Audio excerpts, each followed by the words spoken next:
In this report, answering the vexed question, should you buy a Subaru Hybrid in Australia in 2023? Short version, I wouldn't buy one, mainly because they're beyond useless.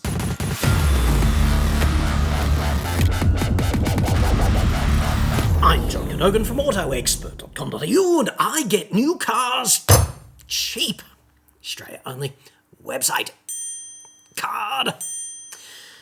Now, I did make the allegation just the other day in response to that ridiculous FCAI report about green car sales in Australia that it was amazing to me that so many people, whatever it was, 1,500 or something, had bought a Subaru Hybrid, rocketing Subaru to position number 4 in hybrid sales in Australia. I'm surprised because that system is so fundamentally underdone.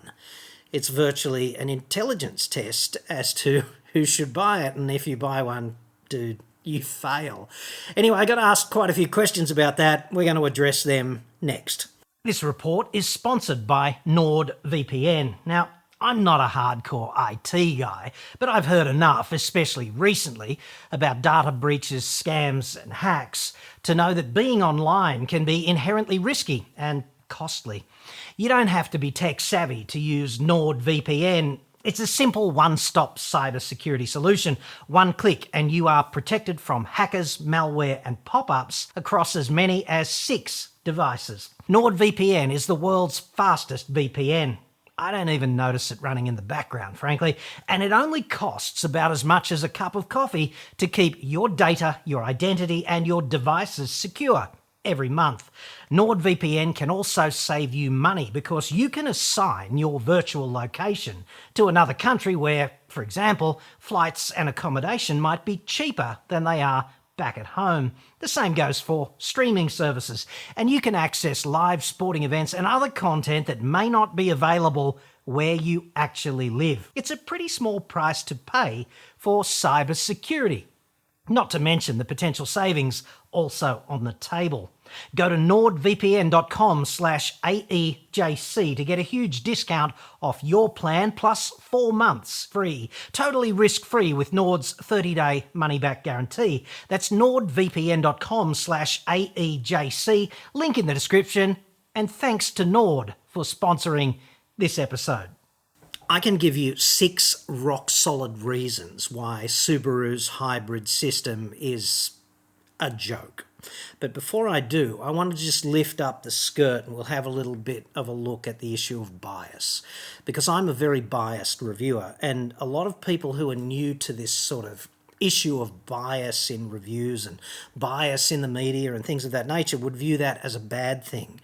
To which I would retort, au contraire, dude, what you want is a biased reviewer. If you're in the market for a thing, then you want that review to be biased, but you want the biases to be aligned with your objectives. In other words, you want the biases to be informed by aspects of the product or service that's being reviewed that are bad from the point of view of ownership or good from the point of view of ownership, and that's what I do. And we live in a world where parents routinely tell their children who grow into adults without ever having this particular mindset upset in any way, parents will say, believe what you want, which frankly is the worst piece of advice ever, because you are only entitled to a belief that you can argue for, meaning that you can support by virtue of rational argument. So I've got these 6 reasons about the Subaru hybrid system, and I'm going to lay them out for you now. They're in response to a bunch of questions I got in relation to this, one of which is here from a regular viewer and commenter named Brian Howard, who says, John, what's wrong with Subaru hybrids? I'm surprised you glossed over that one without offering an explanation. How are they, quote, underdone? I have no info or knowledge to the contrary. It's very perceptive, Brian, because information and knowledge are vastly different things, aren't they? So much information out there, and yet so many uninformed morons as well. The difference is the gap in between information and knowledge, surely. Well done. 13 points out of 10. I have no info or knowledge to the contrary, so very curious to hear what you have to say on this. So, let's answer that question. I'm going to back up my claim that Subaru hybrid systems are underdone with 6 pieces of logic. And you can attempt to refute them if I've offended you because you own one and it's delightful and you love it. Now, I didn't say you're not entitled to love it or it's not delightful for you. I said it's underdone and it's kind of a joke as a hybrid. So reason number 1 is it's such a fundamental fail. If we look at the Forester Hybrid, it's a fundamental fail in the context of what hybrids are designed to do. So if you take virtue signalling twat out of the subset of people who buy a hybrid, and that is a subset of those people. We just put them to one side because they can't be reasoned with. They just want to say, oh, and we just bought the latest Subaru Hybrid because, you know, they just want to go on like that. I can't help you if that's you, right? I can only help you if you buy a hybrid for a reason. And the reasons would be to save fuel or money or both, okay? And the reason you'd want to save fuel is if you don't really care about the money, and let's face it, spending 40, 50 grand to start saving money on fuel is a ridiculous proposition, but another reason to save fuel is because every kilo of liquid fuel that gets burnt is proportional to the number of kilos of CO2 that get emitted. And if you care about that stuff, then that's a reason to cut fuel consumption, right? You're going to cut emissions in a strict proportional relationship to how much fuel you save. And the other reason, obviously, save money. That makes sense. If you buy instead, for example, an Impreza hatch rather than a Forester Hybrid, you're going to save 10 grand up front, okay? It's going to go better and it's 250 kilos lighter, right? It's more fuel efficient, not a hybrid, but it's more fuel efficient just by a bog standard Impreza hatch. You might say to me, oh, but I need the Forester. It's an SUV. It's so much bigger. Is it really? Because the Forester is 4.6 metres long. The Impreza is 4.5. I'm rounding to the nearest 100 millimetres, okay? They're both 1.8 metres wide. The Forester is 1.7 high, whereas the Impreza is 1.5 high. Much of that difference in height is ground clearance, which you don't experience from within the cab. There's probably 100 millimetres of additional vertical space in the cargo bay of a Forester. And if that's going to make all the difference to you, then you must have some particularly stringent requirements for space. If one's okay and the other one's not, dude. So, and then there's the complexity trade-off, okay? Because you're going to increase all of this complexity if you buy the hybrid, all right? That's intrinsic. You're going to have an electric powertrain and an internal combustion powertrain, ergo, more things to go wrong down the track. None of these is a reason why that's a fail, but it's just setting the framework. The reason that this is a fail is that because the internal combustion Forester, okay, if you buy an internal combustion Forester, 7.4 litres per 100 on the combined cycle. The hybrid, 6.7. The difference is 0.7 litres for every 100 kilometres. And if you drive 15,000 kilometres a year, that's 105 litres that you're going to save. And if fuel is $2 a litre, that's about $200 a year. So 15 years, you're going to break even. I doubt the car will be on the road in 15 years. And if it is, you certainly will not be owning it. So you're never going to save money, and it doesn't save enough fuel. The reason for that is, of course, reason duos why they're underdone, and that's because the size of the electric powertrain in the Forester Hybrid is so frickin' anorexic. It really is. It's 12.3 kilowatts worth of additional electric motor grunt. So the motor in a hybrid can be either a motor, which is used to propel the car, or a generator, which is used to charge up the battery on overrun by virtue of regenerative braking. Okay, 12.3 kilowatts might as well be nothing. It's about the same as 4 internal combustion lawnmowers. And if you think that's going to make much difference at all to punting 1,600 kilos of metal up and down the road, we live on different worlds. It's just ridiculously underdone. 66 newton meters is the torque output of that electrical drive system. Now, 66 newton meters is the kind of torque that you can apply with a 3/8 inch torque wrench one-handed. If you think that's going to make very much difference, punting 1,600 kilos of metal up and down the road, again, we're in different worlds. We just are, okay? Now the battery in that hybrid system is so appallingly small that Subaru does not quote its capacity directly in the spec sheet. You have to deep dive and then derive it. According to Subaru, the battery is 118 volts and 4.8 amp hours. Multiply the two numbers together, that's 568 watt hours of electricity, or 0.568 kilowatt hours. Now, if you compare that to, say, a RAV4 hybrid, which is 1.6 kilowatt hours, the Subaru Hybrid battery is about 1/3 of the RAV4 hybrid's battery.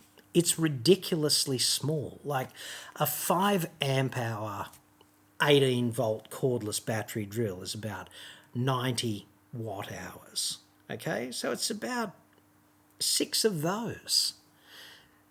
6 power tool batteries would last a reasonably long time if all you're doing is drilling holes in wood and putting screws in and things of that nature. But if you put those 6 batteries into a full-sized SUV and expect them to give you much assistance driving down the road, again, we are in different worlds. It just doesn't work that way.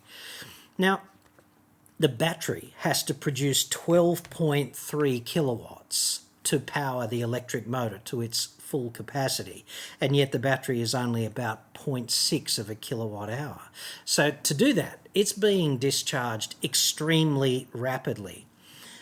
It can only do it for 2 minutes and 45 seconds if it's full to the point of complete depletion. So that's how much duration of assistance you get. If you think about it operating in EV only mode, you can get 12.3 kilowatts for 2 minutes and 45 seconds. Like, this is so far from a world record, it's just not funny. And if you drive one of those vehicles, I've driven the XV Hybrid when it was launched and the Forester Hybrid, I was so unimpressed with both of them that I just didn't bother reviewing them, right? It wasn't worth it, because all it would be is this kind of fact-based trash talk of the product. They're just not worth buying. The hybrid system it's a hybrid in name only. Like, in terms of its tangible ability to assist you, save fuel, to save money, it might as well not be there. It's compromised in other ways, which we'll get to. If you think about the flip side of being able to power the vehicle, you've got to think about how much energy can you actually capture. Now, if the motor can operate as a generator in regenerative braking and generate 12.3 kilowatts to charge the battery, 2 minutes and 45 seconds worth of regenerative braking, battery's full, can't save any more energy than that because the battery's full. That's why this vehicle is so compromised. It can't assist for long enough, and it can't store enough captured energy to be useful in the context of saving fuel and or money. And this is something that you will experience if you buy one in the real world. It won't save you any substantial amount of fuel, and it certainly won't save you money. So, reason number 3 now, out of 6, the petrol-only Forester goes so much better. The internal combustion one is 136 kilowatts at 5,800 and 239 newton meters at 4,400. Okay, it goes okay. It's not setting the world on fire because Subaru has been progressively gutted by the increasing metastasizing of Toyota bean counters through its organisation, and this is why we've lost, for example, the Forester XT. It's why it's taken so long to get the 2.4 turbo engine in the Outback here in Australia, right? They're just not trying very hard to be exciting anymore. In fact, they're trying really, really hard to be boring and getting it bang on, okay? And I'm gutted because I've owned 4 Subarus and I really loved them, but I stopped buying them because yawn factor crept into the whole underlying corporate architecture, you know. So when you look at the hybrid, the combustion side, you come back from a 2.5 litre engine to a 2 litre engine. It's got 110 kilowatts peak instead of 136. It's got 196 newton meters instead of 239. And then it's got this 12.3 kilowatts and 66 newton meters worth of electrical assistance if the battery is full. But you can't add them directly because the peaks occur at different times. And in fact, Subaru doesn't quote any peak numbers for that system, which to me is emblematic of wanting to cover up how woeful it actually is. Because if it was great, they'd be quoting it in the specs. They'd be screaming it from the freaking rafters. So if you buy a RAV4 hybrid, it actually goes better than the equivalent sort of middle-of-the-range combustion one. If you buy a Forester hybrid, not so much. Reason number 4, the compromises. It's got no spare wheel because you've got to package the battery and all of that guff somewhere. So what Subaru's decided to do here is A, compromise the spare wheel. It's got a puncture repair kit. Now, Subaru prides itself on its loyal customer base, many of whom are in the boonies. They live in regional Australia. And if you take the full-size spare wheel out of it and don't even give it a space saver, you give it one of those shitty, once over lightly 12-volt compressors and a tin of goo, which is what you get in the hybrid, then the hybrid is not a starter for anyone, A, who lives in regional Australia where an actual spare tyre is not a luxury but a prerequisite, and B, for anyone who lives in the city but has aspirations of visiting regional Shitsville. Because, once again, it doesn't matter where you live, it matters where you are when you have the flat tyre. And if you are in the middle of the great Australian fuck all and you have a flat tyre and you've got a tiny little compressor and a tin of goo and you've ripped a hole this long in the sidewall, that's going to be a memorable day, is it not? So I'd suggest that what Subaru is doing here is actually just shooting itself in the vegetables in relation to buyers in those two camps who live in the regions or who want to visit the regions, want to buy a hybrid for whatever reason. It's not a starter for that, and that is flat out disgraceful also. Reason number 5, you get less range. Amazingly, right? Because the other thing they did when they put the Forester hybrid together, in addition to compromising the spare wheel, is they downsized the fucking fuel tank.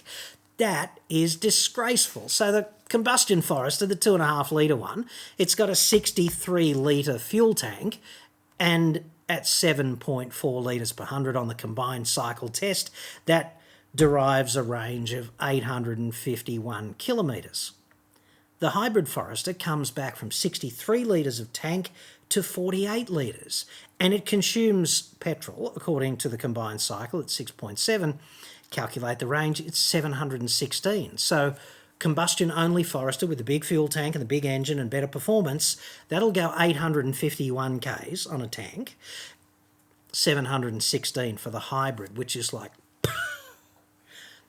doesn't go as well, doesn't go as far. So if you think about that in terms of the net inconvenience of turning up at a petrol station to refuel, if you drive 15,000 kilometres annually and turn up with sucking on vapour every time at the nearest fuel station, that's 18 servo visits a year in the combustion Forester and 21 in the hybrid. So you'll be offered the 2-for-1 Kit Kats, even more in the hybrid, amazingly enough. And finally, reason number 6 here is no Atkinson cycle in the hybrid Forester in the way that there is even in the King of Mediocrity's RAV4 hybrid. At least you get an Atkinson cycle engine. If you buy a Seltos, for God's sake, not a hybrid, just combustion Seltos, you get the Atkinson cycle. And if you're going, blah, blah, blah, what's the Atkinson cycle? The Atkinson cycle is a thermodynamics hack with the valve timing, and essentially what it does is it changes the ratio of the inlet stroke, effective inlet stroke, to the effective expansion stroke. And when you do that, you increase the thermal efficiency of the engine, right? And the downside is that you don't get as much peak power.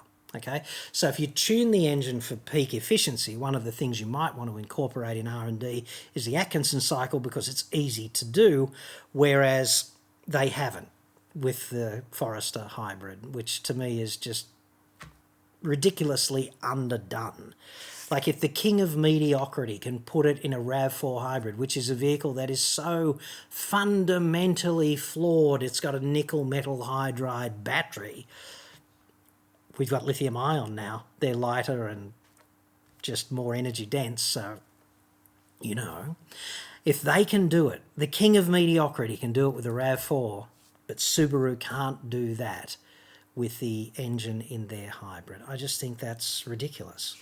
For all these reasons, I cannot understand why anyone with a rational bone in their brain would buy a vehicle like a Subaru hybrid, because the things that are important to a rational hybrid buyer, save fuel, save money, or both, you're not going to get that. You're really not. And you're not going to get the benefits, not going to help save the planet. You're going to have a raft of additional complexity. The vehicle's not going to be any longer compatible with adventuring to the regions, and you can't even drive as far between refills. Like, dude, they should hang their heads in shame for being so late to the hybrid party, and for their first one being so emphatically once over lightly.